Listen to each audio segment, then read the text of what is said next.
Watu wa Mungu, Mungu alipotuokoa ametuita ili tumtumikie Mungu. Na kila mtu hapa aliyeokoka kuna kitu ambacho Mungu amekupa cha kumtumikia, kwa sababu utumishi wako mbele za Mungu ndiyo taji yako mbele za Mungu. Vile ambavyo unavyojitoa kumtumikia Mungu ndivyo ambavyo unavyojiweka katika nafasi nzuri.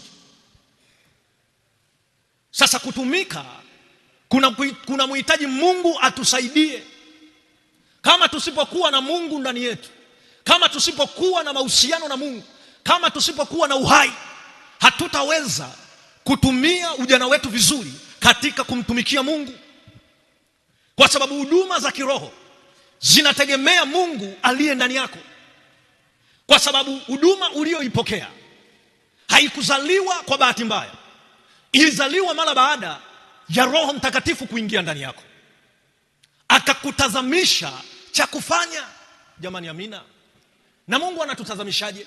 Anatutazamisha kwa kuweka msukumo ndani yetu, msukumo wa kile ambacho unachotamani kufanya. Jamani, amina. Leo tunakosa wanakwaya makanisani, leo tunakosa waimba sifa makanisani, leo tunakosa wana maombi makanisani, hata huduma za kushuhudia hazipo, kwa sababu vijana ambao Mungu amewekeza nguvu zake za kimwili hata za kiroho hawapatikani.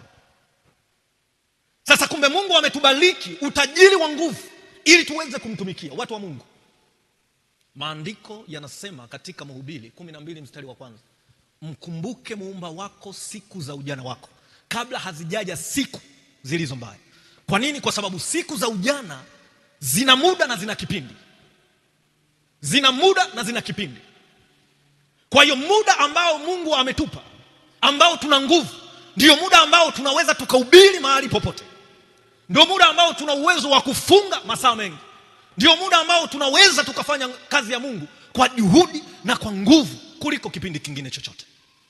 Wacha wazee watushauri, lakini sisi katika kipindi chetu tuupindue ulimwengu kwa neno la Mungu.